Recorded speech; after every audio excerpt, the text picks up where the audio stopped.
Okay. Lower than I thought. That's pretty soft out here. Hi, everyone. We will do a quick intro just so you know who we are. Again, I'm Galic, CTO and President of Native Instruments. We are making music creation software and hardware, and our headquarters is here in Berlin. And my name is Richie Hawtin. I'm a DJ, performer, a geek about technology, an investor in technology, and yeah, I think that's about covers it. Yeah, you're all over the place. Before I was doing what I am doing today, since actually almost 2 decades, I used to be a techno DJ in the early 90s. And I was driven by the promise of techno music to live in tomorrow. And one of my favorite producers was this guy, because very early in the days he already was able to use machines to create really futuristic music. And basically I continued my path and went into technology while he was continuing to really explore every time, every few years, some new things. He was one of the first DJs to do really more stuff than just playing with records. And eventually we came together again to work together on the technology side of things. We brought digital DJing, basically turning computers into performance instruments, doing this together. And he was one of the ambassadors of our software since ever. And also recently we partnered up again on your tech fund, which is concentrated on music tech, +8 equity, and we are partners in there because we are really both driven, continue to be driven by the promise of how technology can help us to drive music forward and make it available to many more, while also actually drive the music forward in a very ambitious, creative way. Yeah, I think when Matt and I first met, techno was at its infancy, and it was very altruistic, and it wasn't only about living in tomorrow or envisioning music from the future. It was about how to communicate in the future, and techno and the dance floor was a very social place. You know, those early days of traveling around the world, of not being able to actually speak in the language of the place I was at, I was still able to communicate by playing the records and giving the emotions that I was feeling at that time, and have a direct link to the people, no matter who or where I was. And that, I think that social implication, that use of technology, coming from a kid who used to use bulletin board systems in the 80s to like communicate with people far away, it was an extension of that. Instead of typing on the computer, I was now able to send frequencies to people and touch them and communicate. Yeah. And while when you started, it was still, you know, making music was still something for, you know, special interest people. It involved a lot of budget, or fairly amount of budget to really get started. I think what we've seen, and I mean, there was just the talk of SoundCloud, of Alex up here.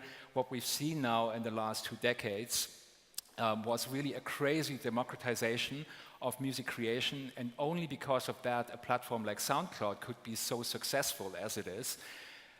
While it has also helped people like you, artists like you, to really push with their art forward, and there was never really a contradiction in there, making it accessible to more while driving really music forward.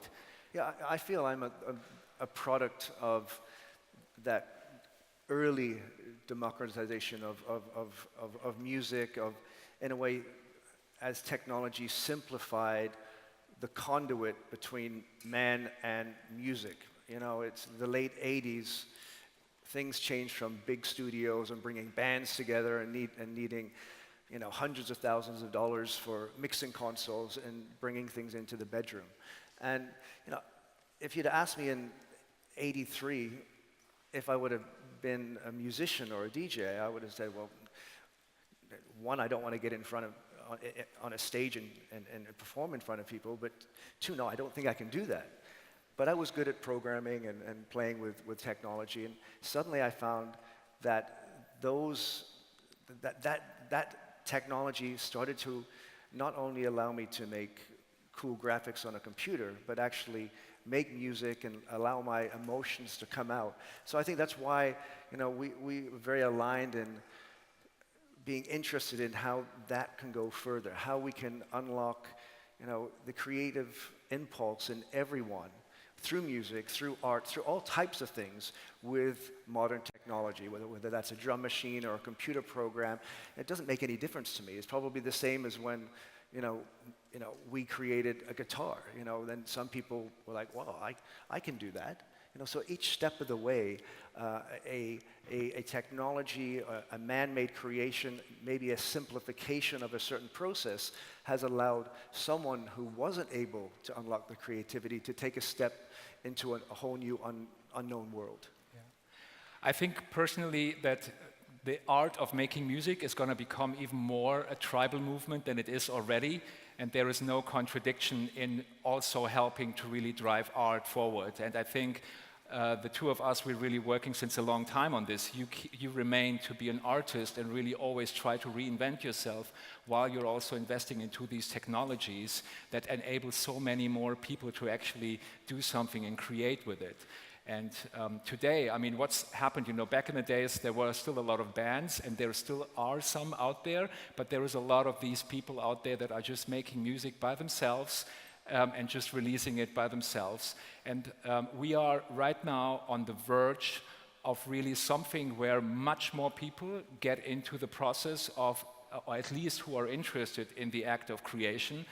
And technology is at a tipping point again, which will empower so many more to actually create and create a personal experience, which is, I think, really what's disconnected today. You either have stuff which is rather simplified, or you have tools which are rather complex. And I think that artists who are very ambitious, as much as people who are rather starting, will be driven by similar technology and be able to express themselves on different levels.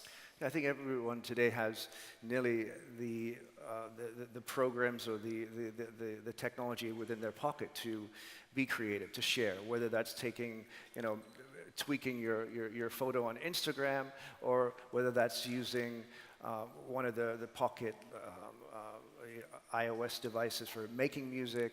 But it's sharing, but I think it's still a little bit one way. Absolutely. You push something out, your friends commented on it, they like it, but I think we're more excited about when that feedback loop starts to get amplified. So a piece of content is created, it goes out to the world, you allow it to be shared, you allow it to be revised and reevaluated, and then let that come back to you and see how fast things can develop. Absolutely. I think the issue so far was that a lot of the companies in the creation space, each of them are kind of working on themselves. And I think what's really going to happen in the next years, that more and more companies will collaborate more and create standards in order to really help much more people to create something. And the same is true, I think, for the music industry by general. I mean, we've been always really excited about let people take whatever they want and start to mess around with it and then start to get into the creative flow. And so far, the music industry has not really been able to connect with that properly, and a platform like SoundCloud had a lot of issues with that. But people are working on this as we speak, and we are optimistic and excited about that this issue and this fear over IP will be something of yesterday soon, in order to really unleash creativity for everybody, no matter how they want to start. You never had an issue with that, right? Well, I think you're already seeing the technologies come out that allow this freedom of communication and collaboration. Because if artists are locked into their own program or way of working, even if they're connected over the internet, by mail and things like this, it's not very efficient. And creativity usually comes quite spontaneous. So, for me, it's incredible now to see something like Ableton Link, which allows programs to all sync, not only Ableton programs, also Native Instruments programs and so many others. Things like Audio Bus, which allows not only people to collaborate, but inter-program communications, sharing of audio data and MIDI data. We've just released a hardware DJ mixer, which has dual queuing, so two performers can listen to and queue up records or audio sources at the same time, and to allow, again, a deeper, relationship. And I think that's what technology should do at the end. It should unlock, new relationships and empower us to be able to do things that weren't possible before. Perhaps sometimes you actually give up or you have a simplification. I guess the best example on my side would be beat matching and putting two records together. Some years ago, I stopped worrying about that so much, allowing the computer, the automation to do that so that I could focus in on other parts of the creative DJing process. And if you take that idea to two DJs playing together with two cues or even linking mixers together, there's only so much we can do. So what can we allow technology to do? And then, what can we do to, again, amplify that experience or to go deeper into another creative area or moment that we hadn't even thought about before? As we speak, today, music making, as much as everybody is empowered to actually make music, it is still very, in a lot of ways, lonesome. It's basically, we're turning computers into that machine where you are basically the whole orchestra. And that's working to some degree for a lot of people, and actually technology is getting smarter, and therefore there's going to be more automation happening to help you to create music. But there is something about making music with other people, which is really something which I think is a human drive in ourselves, a communal experience, a celebration, something that also brought us together on the dance floor, to experience something really together. And that nut hasn't really been cracked yet. And I think this is really one of the big next steps for our industry, but also for, let's say, making music by general, to unleash the power of collaborative creativity, which is really going to drive art and the art of music to a different place. Yeah, I think, any art or music is about emotions and a sensitivity and allowing yourself kind of, just being open enough to allow your own frequency to come through. So, when people are talking about automation or AI, I see some people like, oh my God, we're going to lose, it's all going to be about computers, it's all going to be about technology. But I feel that those type of technologies will allow us to release more of our individuality. It's about throughput and pipelines and interfaces and allowing our movements to become data, and then other data coming from other programs or other people, or even from AI to come and merge and collaborate together and come out into a wonderful experience. If that's just myself, or whether that's with two DJs or a group of people remotely connected over the internet with efficient data pipelines, then it becomes something truly unique. And for me, what's very important also, for the moment.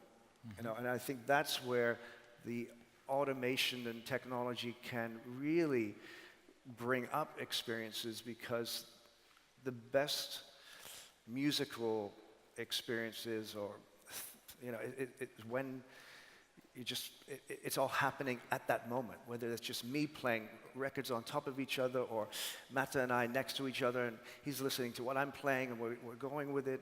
Like, those moments are magical, and those moments can happen more and more in the music that we love, with a very fine, beautiful balance between man and machine.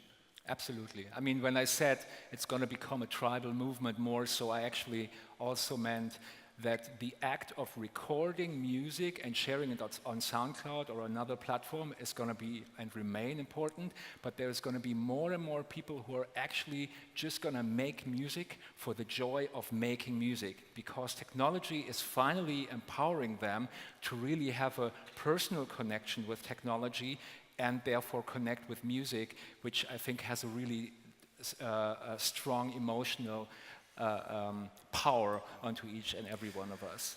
But to get to this strong emotional power and the enjoyment of music, there needs to be fundamental changes in some of the legalities of music, of the idea of copyright and IP, because we really, what a lot of us are doing, on some of these platforms and things isn't actually perfectly legal. I can go up and play. It's a chain reaction of ideas. Yeah, records together, and when we're all together. But if I take that and record it and upload it somewhere, you have problems. So there needs to be a new way of looking at this evolution of content, of music. I try to look at, in the early days you would make a song and then perhaps someone would remix it, or at least from my culture, a DJ would make their own special edit to play, and all these things were happening, but some of them you weren't supposed to do. This should all be welcomed. Mm-hmm. When we create a moment, whether that's a live moment or I'm in the studio, that's nearly like, that's moment June 5th, 1987. That's version 1. Then as soon as that's released to the public, that should be allowed to then have a life of its own. As long as there's some way to trace back where that came from, that would be for me not without any new toys or drum machines or whatever. If we just had the ability to freely manipulate and share and regurgitate creative ideas and be inspired by that, we would already be a huge step forward than where we are now. Yeah. As you can see, we are pretty optimistic about the possibility of technology and how it can help us, and we are not too much stuck on preserving something the way it always used to be. And I mean, it's pretty clear, the more people make music, the more random music's going to be out there, and I don't think this is a bad thing.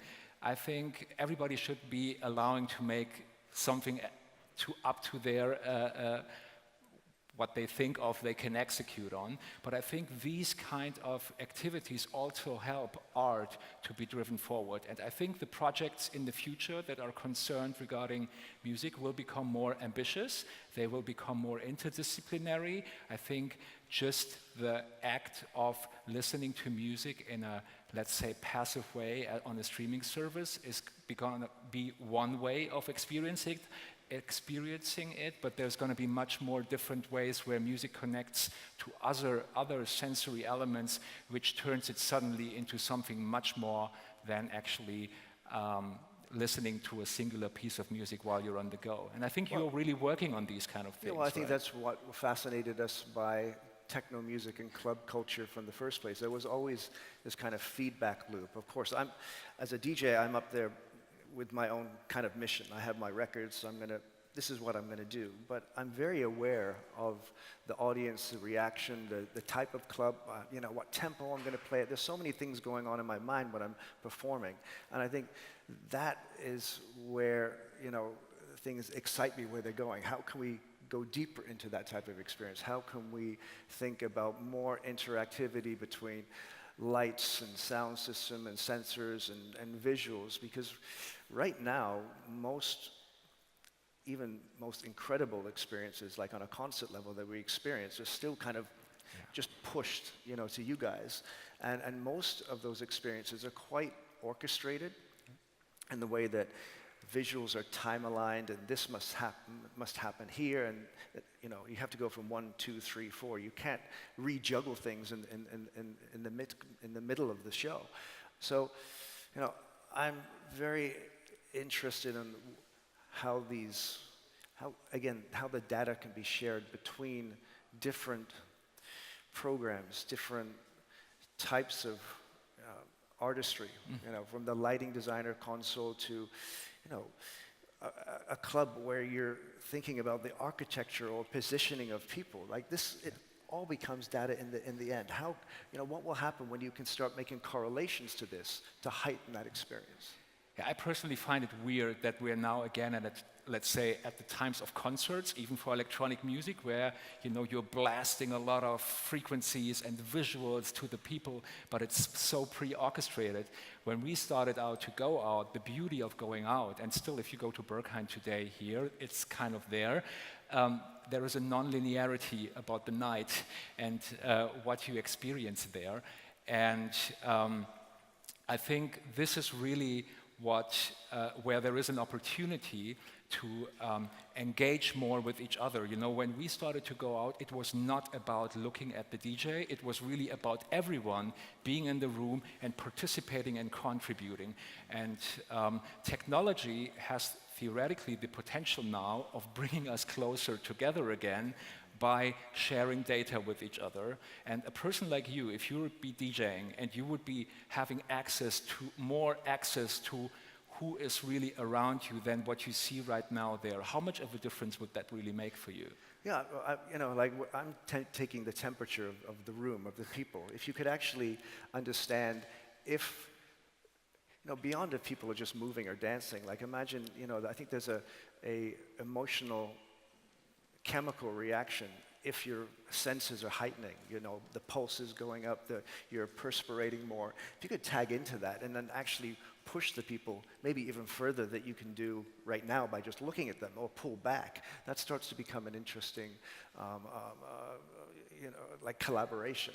And I think it goes beyond just the dance floor or the clubs. Thinking of music being much more malleable in any kind of social context. Okay, dance music makes sense here, but when you start getting into technologies that already exist, like stems, or having songs become composed of building blocks, so that as you're in a different situation, you can hear the same music being played back in a different circumstance, or perhaps that's shared by who you're with. It can go so far beyond if we allow the music and the components that make the music a little bit more freedom. Absolutely. I think what it will really require, I think the way we are moving into the future now and the experience that we will have will be so much more driven by technology, and they will be non-linear. And the reality of, let's say, recorded music today is that it is very linear. It plays back from left to right, or basically from the beginning till the end. And already today, talking to a lot of startups and people who are working on new experiences, trying to bring music, visuals, and other aspects together into a narrative, the music is really not able to connect with the rest. And this is going to drive a huge change in the way how music is going to be created and actually distributed. The idea of just one piece of music in a certain way to be released on Spotify, on SoundCloud, or whatever is going to remain to some degree, but that's just going to be one version of the story. Yeah, that sounds, when you think about one song, listening to it, how it was created, and that's this pristine thing, that will always be there, but that shouldn't be the only way. Music should be able to have a life of its own and be re-evaluated not only by a person or at a place or for a specific situation. And it's the freedom of expression, the freedom of music. Is that zeros already? I have no fucking idea. Okay, well, there we go. End. Thank you very much.